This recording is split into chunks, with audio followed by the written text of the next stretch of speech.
noite a todos, tudo bem? Sempre uma imensa alegria estar aqui com vocês.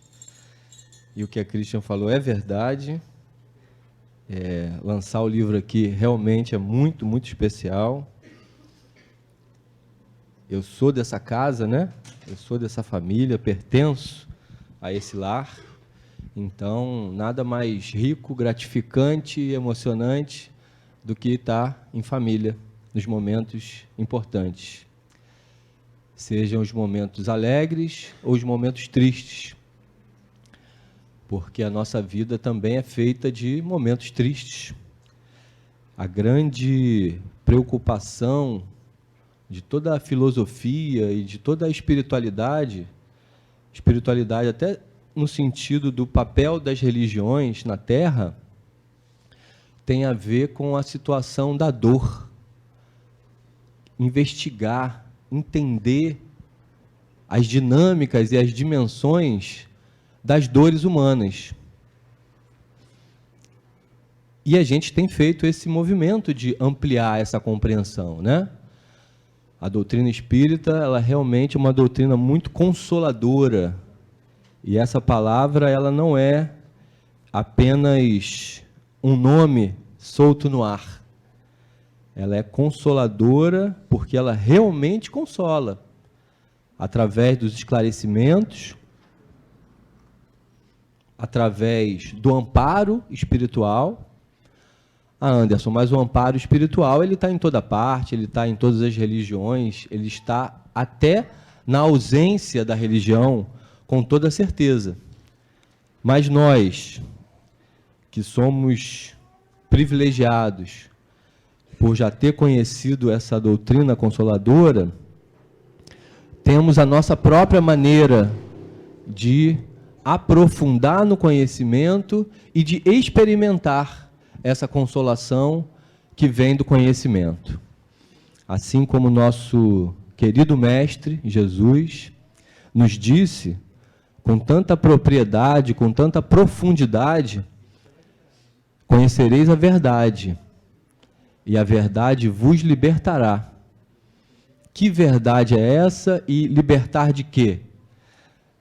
A verdade que nós somos filhos queridos de Deus, somos espíritos imortais numa caminhada eterna de evolução, e entender isso no sentido mais profundo que esse entendimento pode nos oferecer, isso nos liberta das dores, das angústias, das mazelas da alma.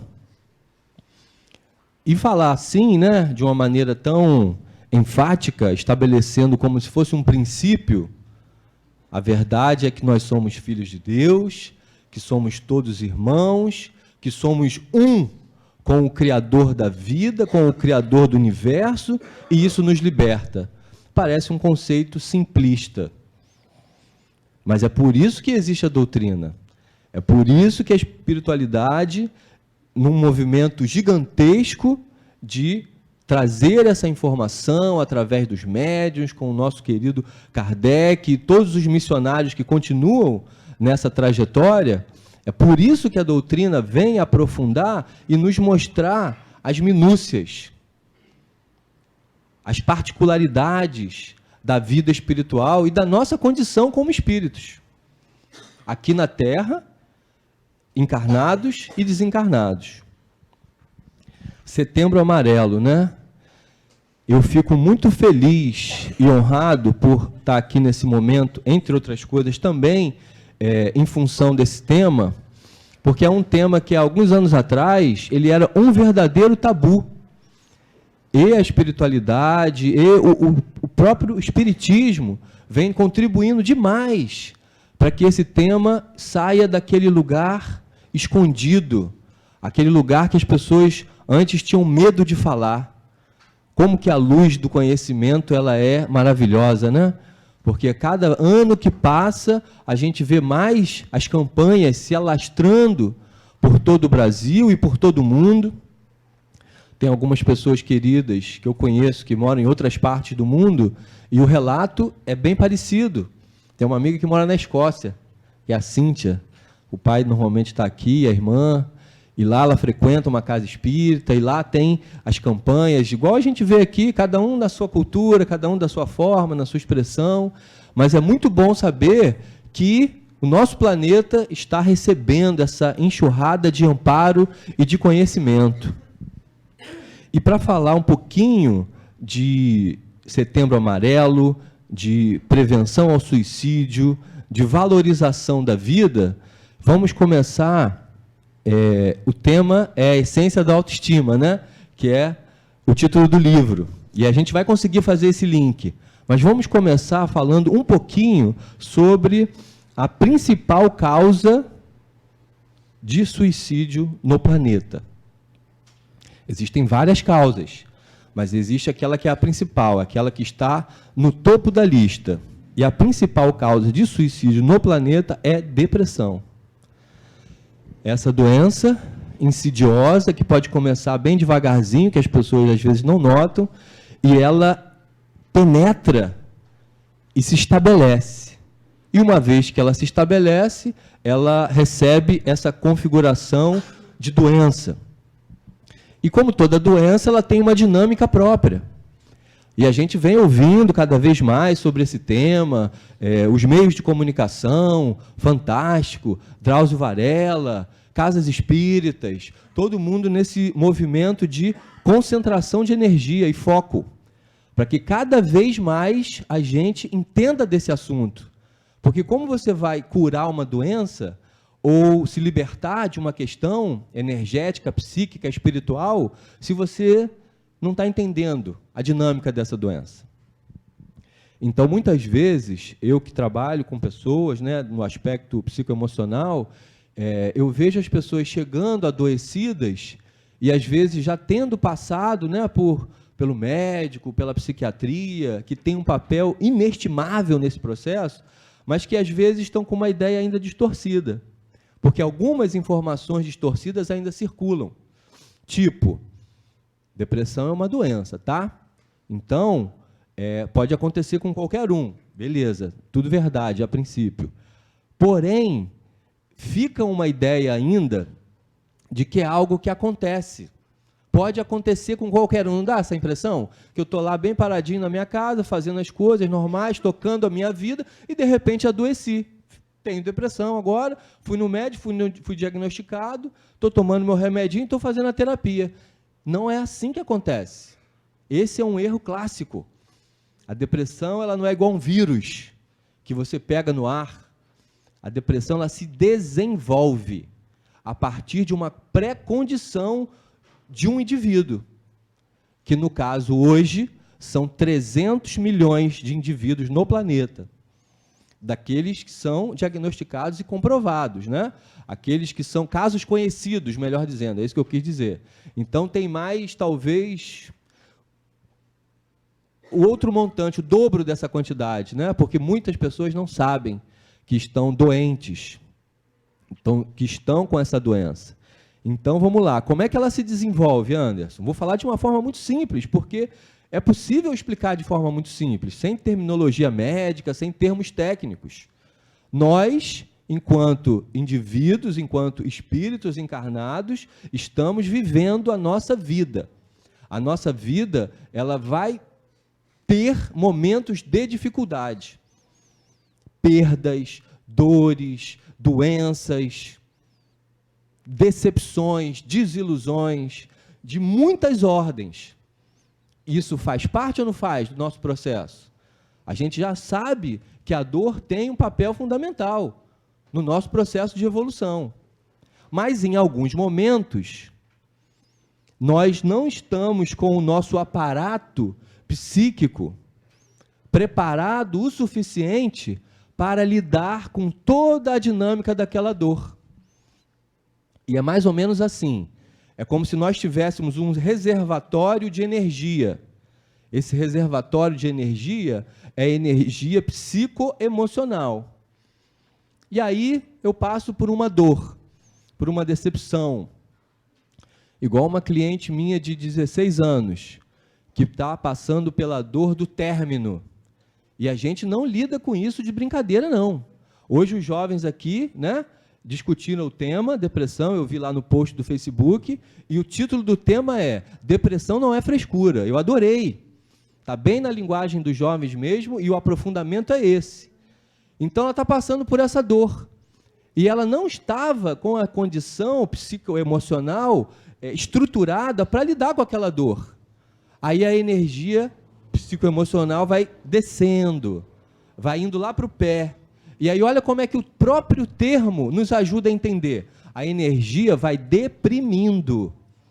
E quando ela fica muito lá embaixo, durante um período razoável ou grande de tempo, essa energia não se restabelece mais. Só um paralelo aqui muito rápido. Imagina que você está com uma dificuldade de dormir. E aí você não dorme de jeito nenhum, nem com remédio. Aí passa uma semana, passam 2, passa um mês. A sua energia física está um frangalho. E, obviamente, isso vai impactar o seu emocional e você vai adoecer de alguma forma. Emocionalmente é a mesma coisa. Quando existe um estímulo que eu não estou conseguindo lidar com ele, a energia emocional vai embora e, se isso demorar um período de tempo para ser resolvido, você adoece, você deprime. Está vendo como a depressão se desenvolve? Ela não acontece.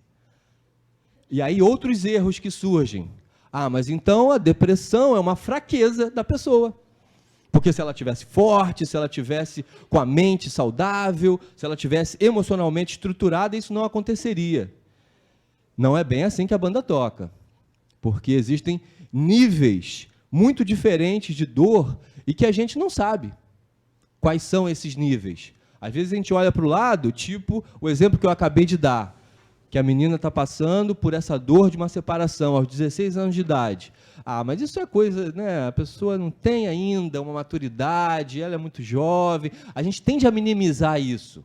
Mas lembrando que nós somos espíritos e que estamos numa trajetória, a gente traz do nosso passado condições que estão já estabelecidas no nosso ser de uma tal maneira que cria, esse é um dado importante, e que nós espíritas temos mais facilidade para entender, e que cria uma predisposição para o adoecimento. Então, o que acontece na prática? Na outra vida, ou nas outras vidas, eu cometi muitos erros. Eu realmente me desencaminhei. Chutei o balde, fiz muita coisa errada, prejudiquei pessoas, prejudiquei a mim mesmo, fiz escolhas equivocadas, e isso tudo gera um arquivo na sua memória espiritual. Aí você reencarna como um bebezinho lindo, gracioso, cheio de amor em volta, e vai se desenvolvendo.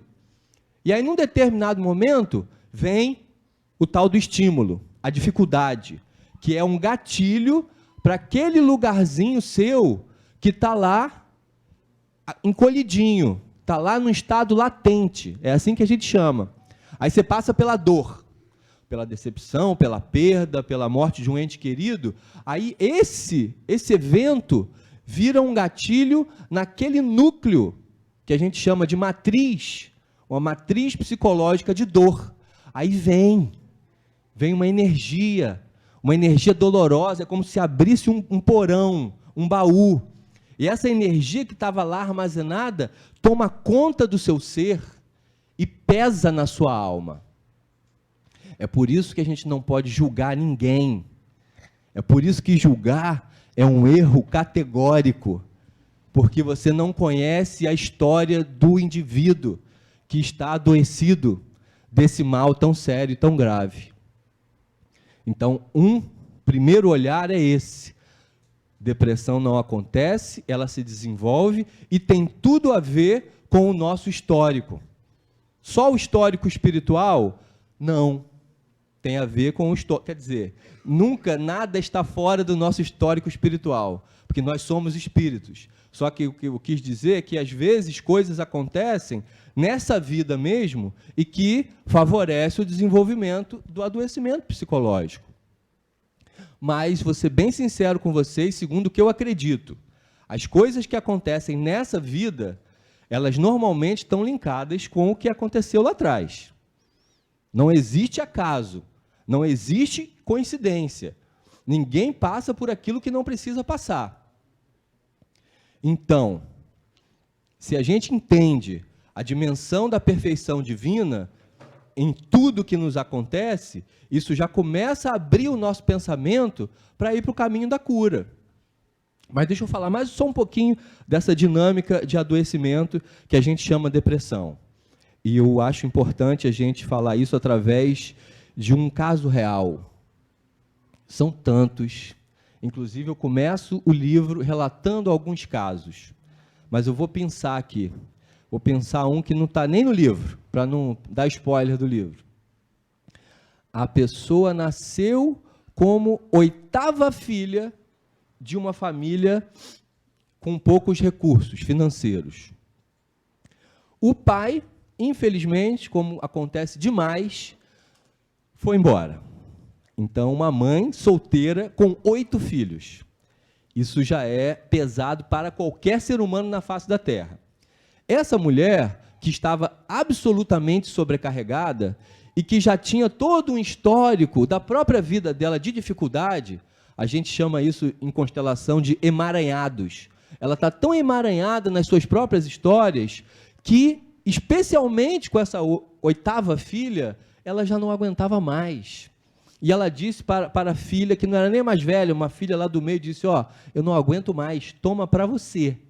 Cuida dela como se fosse sua filha, porque eu não aguento mais. E ela falou isso, em voz alta. E a criança, que era apenas um bebezinho, ouviu. E vocês acham que o bebê entende? Vocês acham que sim ou que não? Não.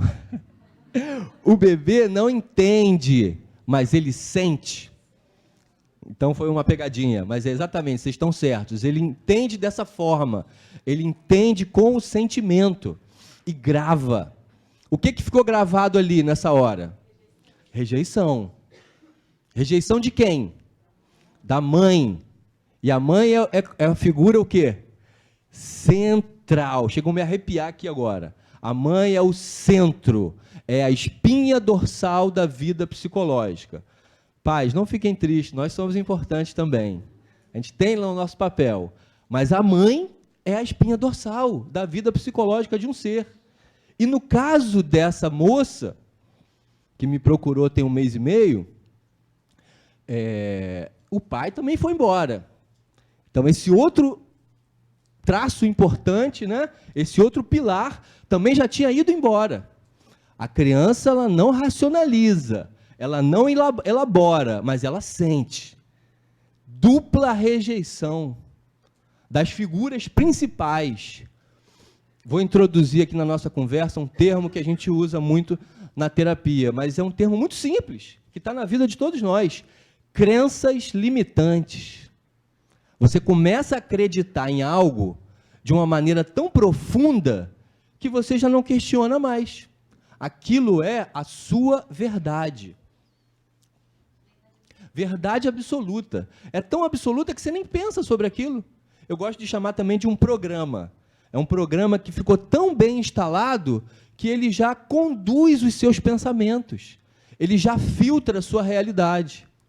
E numa experiência como essa, por exemplo, que tipo de crença limitante, bem básica, bem estrutural, fica armazenada no baú da experiência dessa pessoa?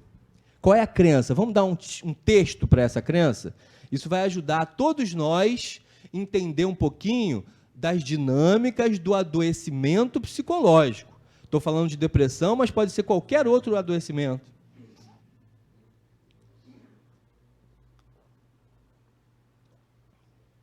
É a coisa mais óbvia e simples do mundo. A criança, se ela pensasse racionalmente, ela pensaria assim: minha mãe me rejeitou, meu pai me rejeitou. Toda crença é uma relação de significado. Logo, isso significa que eu não tenho valor. Está vendo como é simples? Logo, eu não tenho valor. Por isso, ninguém me ama. As figuras principais que deveriam me amar, não me amam. E isso vira um programa instalado lá nos porões do inconsciente. Aí a pessoa cresce, vai vivendo, vai tendo outras experiências, algumas experiências, graças a Deus, positivas, para contrabalançar um pouco, mas o programa nuclear principal é esse, de não ter valor. A gente já sabe um pouquinho que a nossa maneira de pensar, de entender a realidade, cria as nossas experiências de vida, né? Então, essa pessoa que anda por aí, e são milhares no planeta inteiro, que anda por aí com uma deficiência, digamos assim, no seu senso de valor, ela vai criar que tipo de experiência? Experiências que reforçam essa situação. Aí ela procura o relacionamento que vai ser legal para ela, o cara que vai ser nota 10, ela nem gosta desse. Já falei isso aqui outras vezes. Ela tem uma antena que ela se sintoniza com o cara que não vale nada. Que é o caso dessa cliente. Encontrou um cara, o sonho da vida dela era qual? Ter uma família feliz. Até para compensar aquilo que é a maior lacuna da vida dela.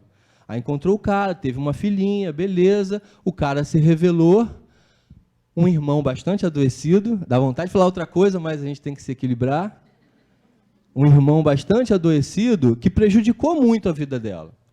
E na separação virou um algoz, virou um obsessor encarnado. Parece que ele acorda todo dia querendo, eu vou pisar nessa pessoa até ela não aguentar mais, eu vou esmagá-la como um inseto. Parece que eu estou exagerando, mas não. O indivíduo, de verdade, que é um irmão nosso, porque é, muito adoecido, faz esse papel. E ela, que já tinha o núcleo do senso de menos-valia, quando se depara com uma situação dessa, ela não tem estrutura emocional para lidar com isso. Aí, o tanque emocional dela esvazia e ela adoece. Claro que isso vira depressão. E se a gente tivesse um olhar preconceituoso e superficial?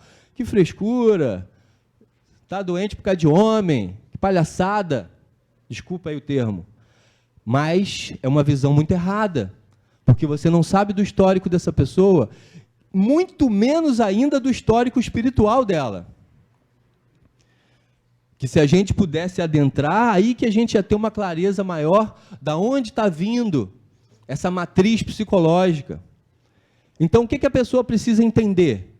O que todos nós precisamos entender, independente das nossas condições, para a gente ter uma saúde emocional mais estruturada e mais fortalecida? Aquilo que a gente acredita de negativo sobre nós mesmos não é real.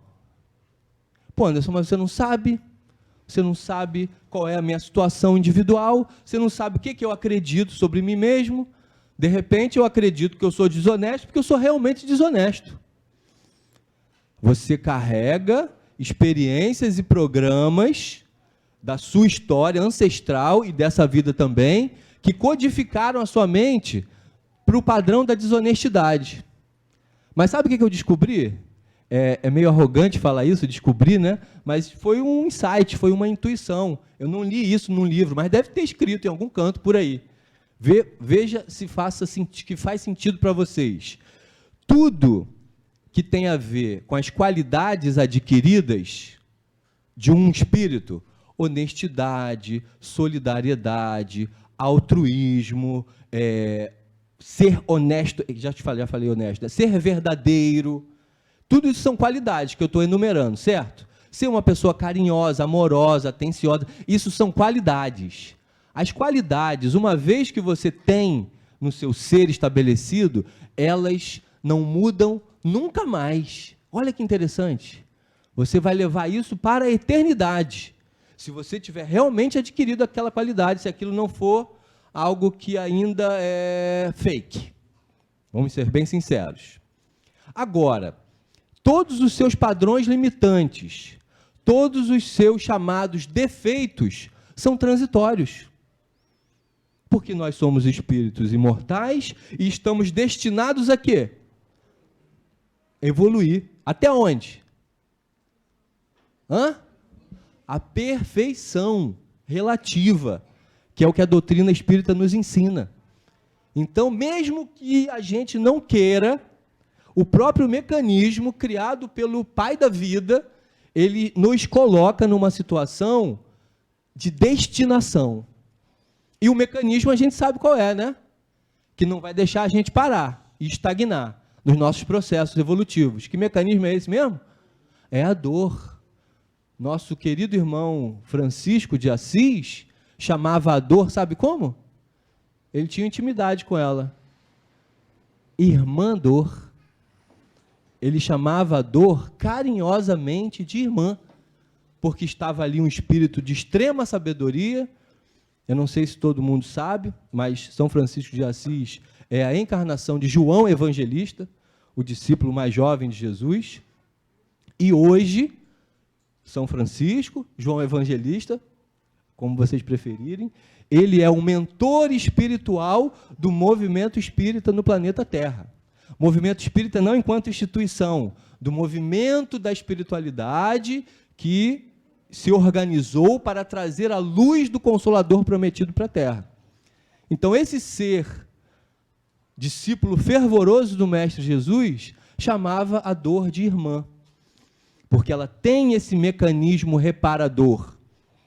Então, quando a gente vê uma pessoa com depressão, ou com síndrome do pânico, ou com qualquer outra dificuldade na aceitação das dores, aquilo ali tem um movimento de cura acontecendo. Mas, em grande parte das vezes, principalmente quando se trata de depressão, essa pessoa precisa de ajuda.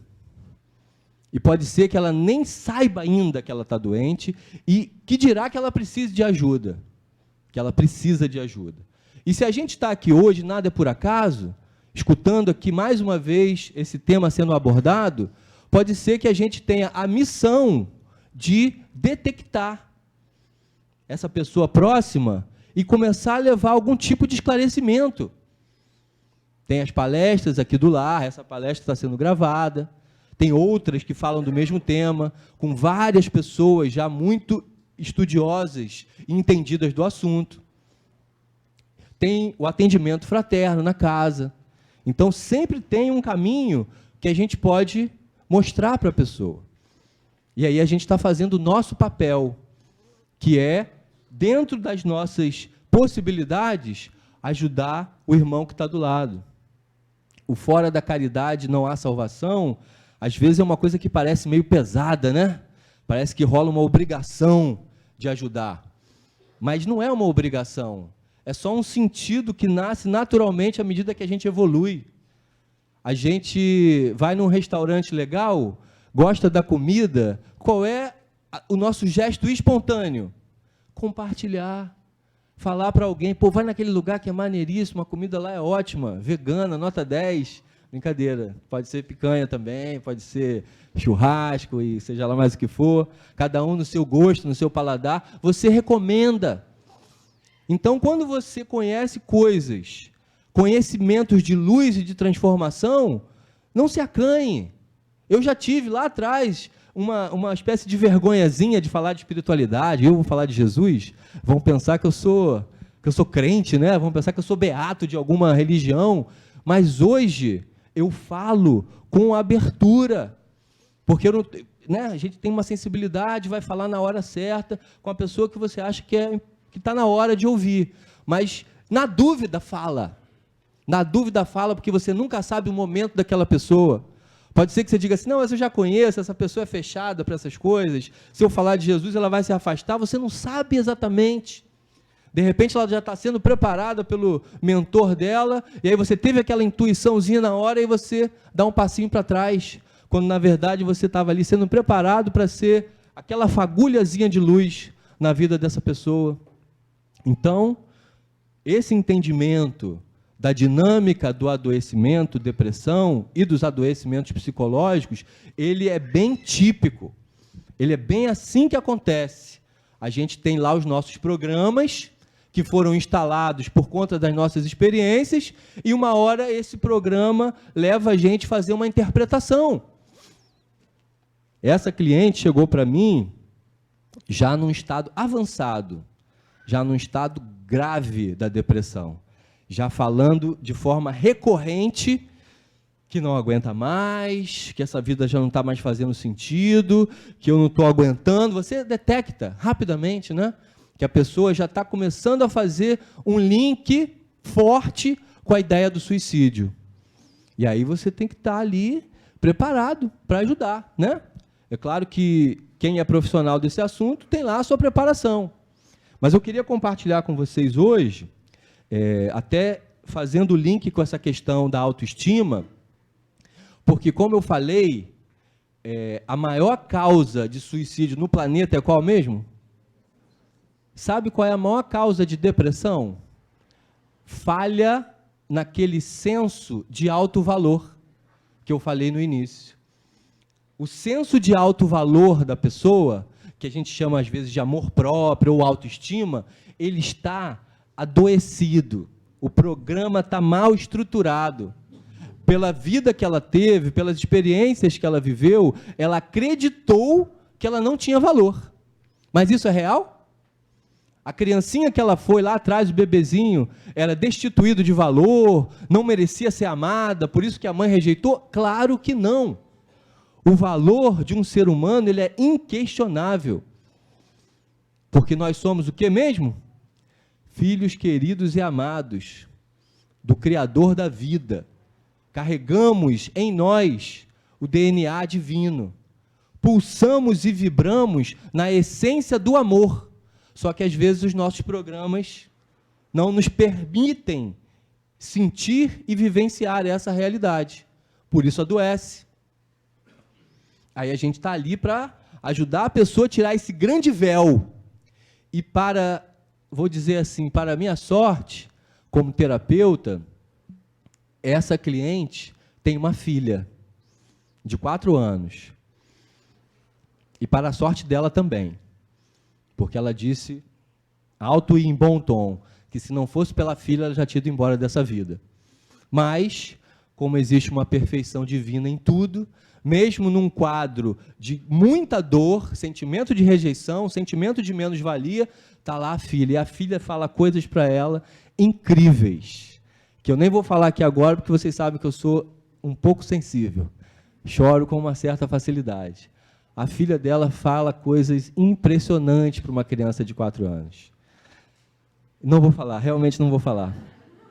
E ela vai se alimentando daquilo, ela vai conseguindo resistir a essa força poderosa, esse arrastamento de não aguento mais, eu quero ir embora dessa vida, por conta desse amor da filha. E aí eu estabeleci aquela conversa inicial, e eu vou muito fundo nessa ideia de ser didático, de explicar para a pessoa o que a gente está conversando aqui. Não é que você não tinha valor, você interpretou isso da maneira que você tinha para interpretar, porque você era apenas um bebê. Você assimilou essa história. Você entende isso? Aí a pessoa fica meio assim, porque ela está muito mal, o pensamento não está funcionando direito. Aí eu falo, olha para sua filha. Digamos que algo parecido acontecesse com a sua filha. Claro que isso foi toda uma construção para chegar até aí. Que ela fosse rejeitada, que o pai já foi embora. Isso significa que ela não tem valor? Aí ela levou um susto. Não, minha filha é maravilhosa, minha filha é um ser de luz, minha filha é uma criança incrível. Eu falei, você já foi uma criança igual a ela. Então, eu quero te convidar a olhar para sua filha e cuidar dela. E, em paralelo, você imagina que você está cuidando da sua criança interior. Porque é a sua criança interior que está ferida, que está adoecida, que está se sentindo não amada até hoje e rejeitada. É por isso que você procura relacionamentos que reproduzem isso. Rejeição, desamor, maus tratos. Mas isso não é você, não é a sua realidade. Olha dentro dos olhos da sua filha e veja a sua própria criança.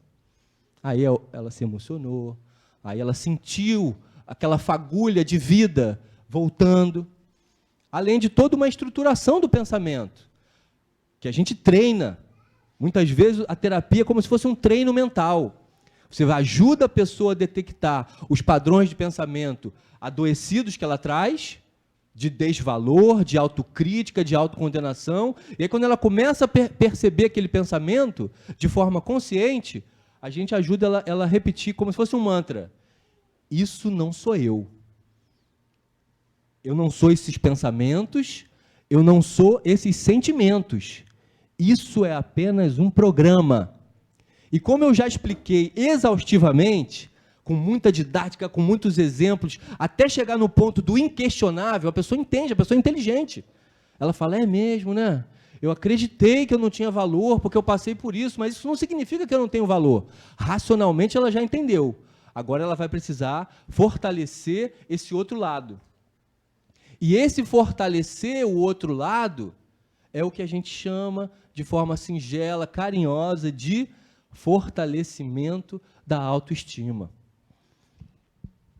Que é essa relação de amor com a gente mesmo.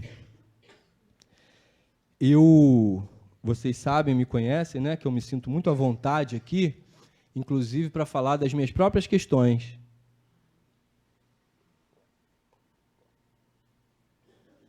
Sem medo, sem vergonha e sem nenhum tipo de constrangimento, porque de verdade eu aqui me sinto em casa.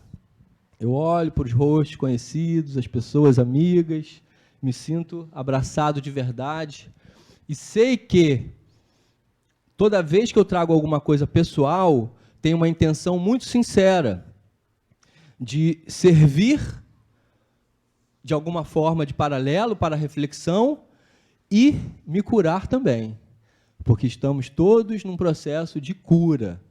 Somos espíritos aí que já nos comprometemos muito. E esses comprometimentos do passado, eles geram uma outra dinâmica que eu acho interessante comentar para vocês, que é a dinâmica da culpa. Culpa é um processo que assola milhares de indivíduos. E o pior, existe um negócio chamado culpa inconsciente, que é a culpa das coisas erradas que a gente fez muito lá atrás. E aí, se é uma culpa inconsciente, sabe o que gera ter culpa? Isso está bem no inconsciente coletivo da humanidade? Gera uma busca por castigo. Você quer punição. Pô, mas eu não quero punição, Deus me livre, eu quero saúde, bem-estar, alegria, mas inconscientemente, às vezes, você está buscando essa punição. E o que resolve culpa? Só tem um remédio para culpa. Compra ali na farmácia, drogaria, sei lá o quê, Pacheco, Raia. Perdão, na caixinha. Toma uma cápsula por dia, está tudo certo. Quem dera se fosse assim, né? Quem dera se a alopatia tivesse chegado nesse ponto, ou até mesmo a homeopatia. Não é assim.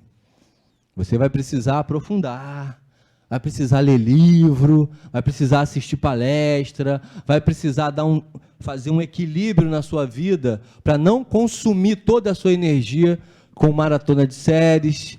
Eu sei que não é o nosso caso aqui, mas muitos e muitos jovens adoecidos de depressão, de baixa autoestima, passam o final de semana inteiro assistindo série. Game of Thrones, sei lá mais o quê. E aí, não tem como, porque ele não absorve conhecimentos de luz que vão ressignificar o pensamento. Precisa, às vezes, fazer a terapia, precisa, às vezes, conviver com pessoa, grupo de jovens. Isso aqui é uma bênção. Ter uma casa assim é uma bênção. Se seu filho já está aqui, bote as mãos para os céus e agradeça muito, porque o mundo lá fora ele é muito competente para nos distrair e nos desviar daquilo que é o verdadeiro caminho, que numa linguagem adulta, a gente vai falar, parafrasear o Mestre Jesus, e ele vai chamar de porta estreita.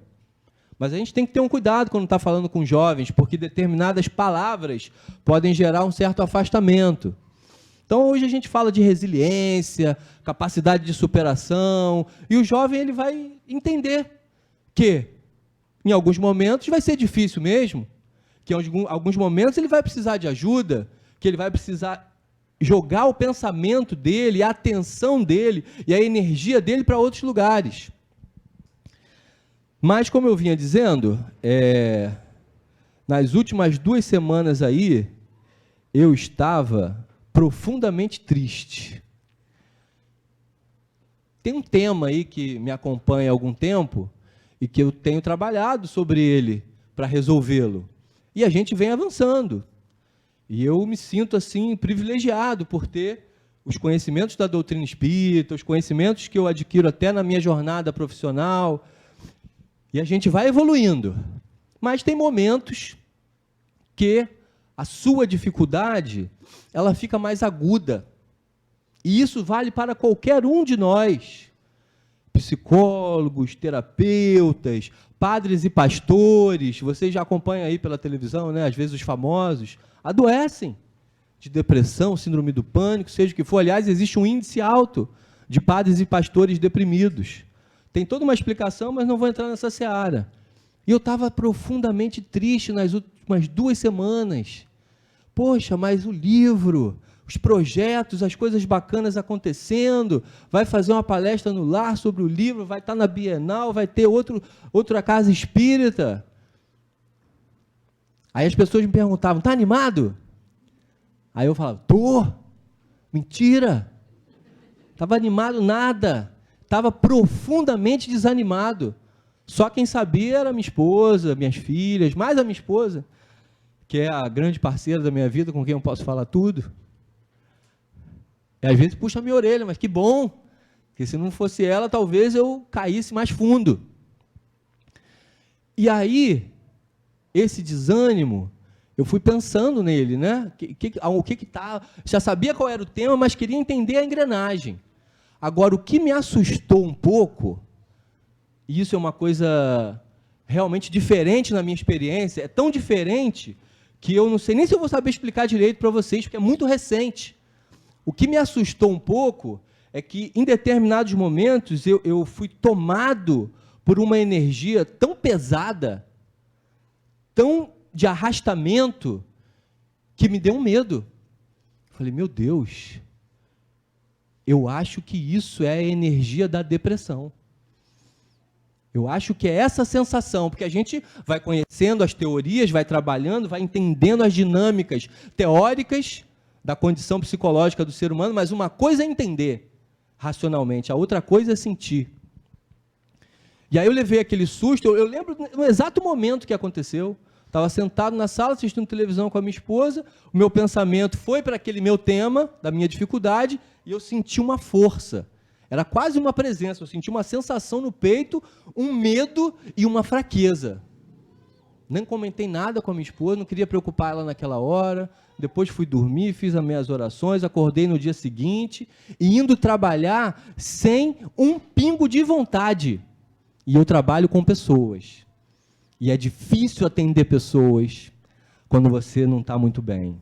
Não é igual você estar diante da tela de um computador, que você dá uma enroladinha, você pode... Não estou dizendo que as pessoas que trabalham com a parte mais técnica façam isso, mas é menos difícil, porque você tem uma pessoa na sua frente que traz a questão dela, que está precisando de uma ajuda, e você sentindo uma pedra nas suas costas, na sua cabeça, não é fácil. E aí, nessa hora, o que a gente faz? Usa os recursos que tem. Fortalece a oração, compartilha com as pessoas muito próximas, no caso a minha esposa, para você ter um olhar de fora, para se resgatar daquela situação. E aí eu, meditando, já é uma prática, mas dei uma intensificada. E aí, por intuição, eu juntei a meditação com o Ho'oponopono, que eu já falei aqui para vocês. Quem não conhece ainda, não vai ser esse o tema, mas aprofundem.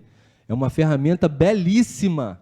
Trabalha com as energias mais poderosas do universo, arrependimento, perdão, amor e gratidão. Não são só palavrinhas ao vento, não. Você está evocando energias para limpar seus padrões de memória, inconscientes até. Aí eu estava lá, sentadinho na minha sala, 6 da manhã, de olhos fechados, repetindo as palavras. Eu sinto muito. Me perdoe, eu te amo, sou grato. Lembrando que essas palavras você está repetindo para você mesmo. E o tema qual era? Esse desânimo profundo que estava me assustando.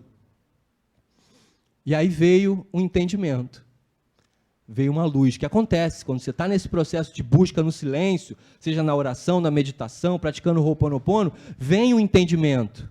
E aí veio, eu fui ali captando, entendendo. A primeira coisa que eu entendi é, como se fosse uma vozinha falando do meu inconsciente, você não está falando de autoestima? Você não está falando de amor próprio? Você não escreveu um livro sobre isso? E isso está prestes a vir à tona? Então você precisa ter esse treino. Você precisa experimentar isso no seu próprio coração, para ver se você está autorizado a estar lá na frente, com o microfone na mão, falando não de teorias, mas de experiências verdadeiras. E eu acredito muito, quando a gente se lança nesse tipo de missão, que é ajudar, que é compartilhar informações luminosas, você realmente passa por alguns treinos. A espiritualidade, ela está ali te vendo, não passando a mão na sua cabeça, mas te impulsionando, te incentivando, mas permitindo que você passe pelas dificuldades, para que você possa fortalecer o seu espírito. Ontem, tive com meu amigo Haroldo Dutra, Rossandro Klingen. Mentira, fui tietar mesmo, fiquei na fila, pedi autógrafo, fiz selfie, foi maravilhoso, foi uma experiência incrível, de incentivo. E o Haroldo fala algumas coisas, né, incríveis. Uma deles, uma coisa que ele fala é que a dor não tem limites. Ela vai até onde o ser humano precisa para fazer o seu entendimento. E eu estava ali experimentando uma grande dor, entendendo que aquilo era parte do meu treino, mas o insight que me liberou na hora, é meio inacreditável isso, mas é como se você pudesse sair do nota 0 ou -1 para a nota 8, numa questão de instantes. Eu saí do Ho'oponopono, da meditação, arregalei os olhos, fiquei assim, impactado com a informação que eu tinha tido ali dentro do meu pensamento. Porque sabe qual foi a informação? Eu comecei a ter uma espécie de uma vivência, eu falei que eu estava com dificuldade de explicar, porque é muito novo, de uma vivência, como se eu estivesse me vendo de fora. Sabe? Imaginam isso? Você podendo se ver de fora? E aí esse eu que estava me vendo de fora, e que estava me vendo daquela forma, momentaneamente adoecido, posso até dizer deprimido, esse eu que estava de fora sentiu um grande amor por aquele eu que estava fraquinho e adoecido. E aí esse amor me envolveu, esse amor me amparou, esse amor me segurou nos braços. Agora vai ser fogo, né? Esse amor me segurou nos braços e falou assim para mim: você é um cara legal, você ajuda as pessoas, você merece muito ser feliz, você precisa de tudo que é bom nessa vida. Aí eu senti a experiência do amor próprio, me resgatando de um lugar horrível, que agora eu já entendia e já respeitava, agora eu respeito mais ainda as pessoas que sofrem de depressão. E se elas estão nesse lugar e não estão saindo dele, é porque elas ainda não chegaram nesse ponto do alto amor. Porque o amor é a cura. O amor é o remédio. Por mais que essa fala esteja sendo dita há 2000 anos incessantemente, ela ainda precisa ser dita e ela ainda precisa ser reforçada. Foi a experiência do alto amor que eu precisava ter para poder falar sobre esse assunto, que me resgatou daquele momento tão doloroso e impactante. E ainda veio mais. Eu ainda fui privilegiado para entender mais alguns detalhes.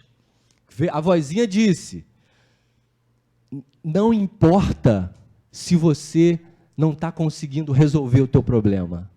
Não importa. Ainda assim, você merece o acolhimento e merece o amor. Não importa se você está numa desilusão, não importa se você está numa dor de perda, ou de adoecimento, ou seja de que for. Ainda assim, você pode ser acolhido e amparado, e seguir em frente. porque em algum momento lá na frente a sua questão vai ser resolvida. Porque a dor, ela não tem limites, ela vai até onde a gente precisa para aprender. Mas toda dor tem prazo de validade. Ela tem uma data certa para acabar. E a data certa para acabar é quando você aprende a lição. Eu fiquei pensando muito se eu ia falar essa frase que eu vou falar aqui para vocês hoje. É uma frase impactante. É uma frase que pode até ser mal interpretada, mas eu estou aqui pedindo a luz da espiritualidade para que essa frase ela ganhe o contorno e a dimensão de luz que ela tem em si. É uma frase que aponta um potencial de cura, que foi relativo ao que eu vivenciei em mim mesmo. E a frase é: quem se ama não se mata. Pode ficar caído no chão, pode ficar em frangalho, destruído, mas não vai tirar a própria vida. Vai buscar ajuda. Vai ficar com a cara encostada no chão, mas vai levantar a mãozinha. Por favor, me ajuda. A pessoa nem sabe que ela está fazendo isso, mas ela está fazendo isso porque tem uma instância dentro dela que é o amor. Que é essa instância que é difícil traduzir em palavras, mas é a energia mais poderosa do universo. Então, se a gente está falando de valorização da vida e de prevenção ao suicídio, a gente precisa falar de auto-amor, de autoestima verdadeira, de buscar as bases e a compreensão do que é isso na prática. Foi por isso que lá atrás eu me senti inspirado para escrever esse livro. Porque eu sei que, apesar de ser um livro fininho, singelo, ele tem informações que pode ser o início de um despertar. Mas é só esse livro que existe sobre autoestima? No Brasil, no planeta Terra, milhares de livros. Se você for lá no Google, você vai ver uma enxurrada, espíritas, um monte. Eu estou lendo um em paralelo, que é Os 7 Caminhos do Alto Amor, do Vanderlei Oliveira, aquele mesmo que psicografa Hermance. Esse ele psicografou um autor espiritual chamado Pai João de Angola, porque a gente sabe que na espiritualidade está cada vez mais compreendido que não existem segmentações religiosas, que a religião é o amor universal. Então, nesse livro, Pai João de Angola traça uma série de condutas e compreensões para que você consiga sair do seu adoecimento e fortalecendo esse eixo, esse centro de gravidade que a gente chama de amor próprio. Então, se você conhece alguém, ou se você começou a ter algum insight, alguma percepção de si mesmo, entendendo que você pode ter essa dificuldade,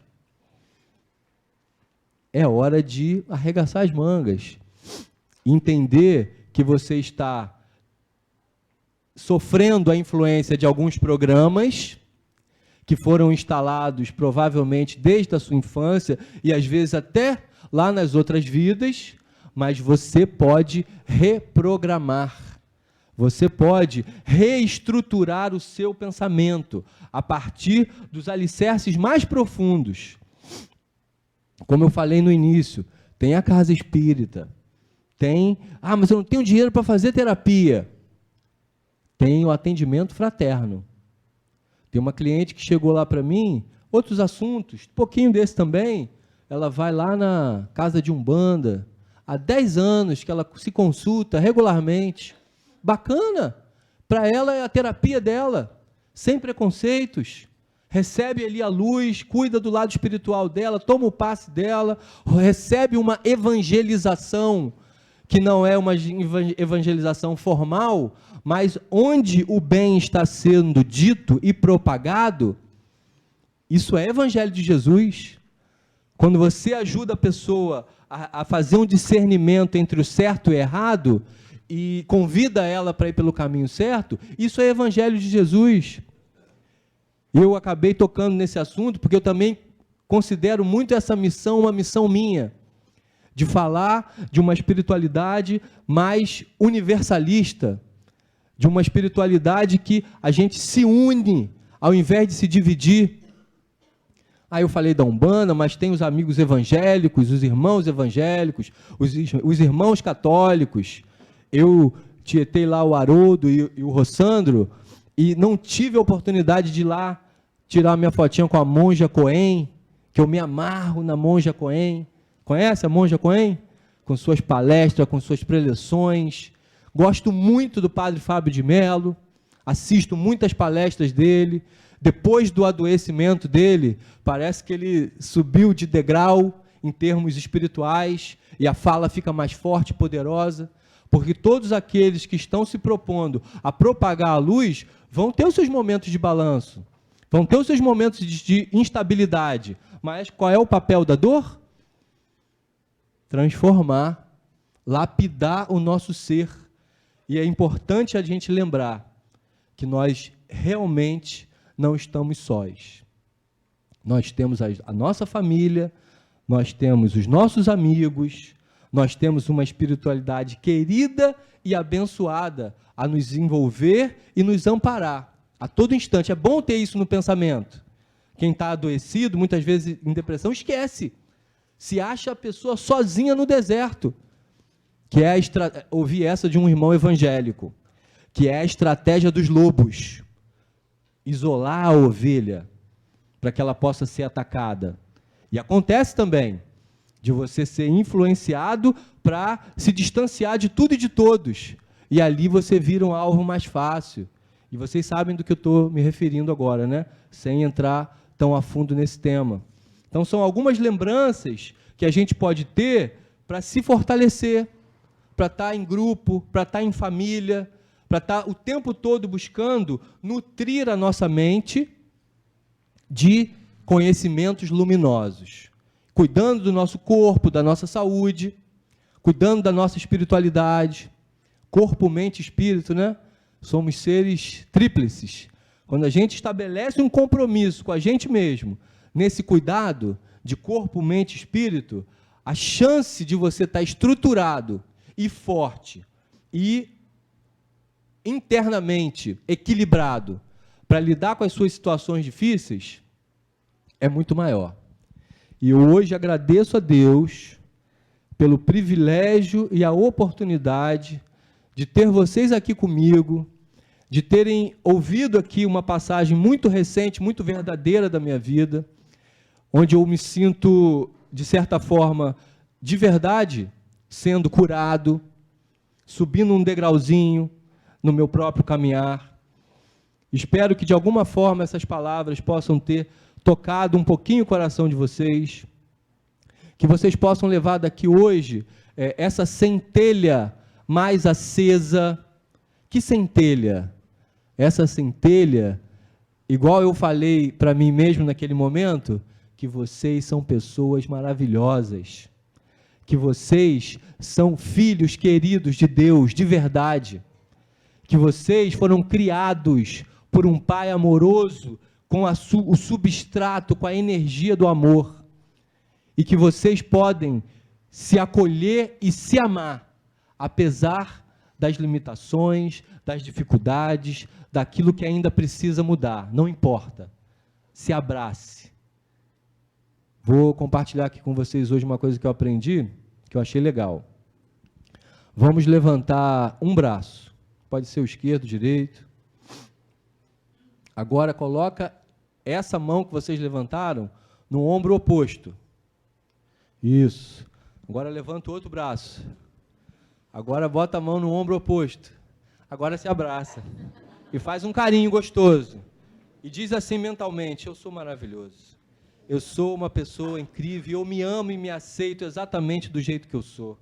Eu me amo e me aceito exatamente do jeito que eu sou. E assim a gente tem mais condições de seguir em frente, sentindo esse amor e podendo exemplificar esse amor e compartilhar para aquelas pessoas queridas que porventura estejam conosco nessa parceria e nessa trajetória que é infinita. Obrigado, Jesus, por mais essa oportunidade. Até a próxima.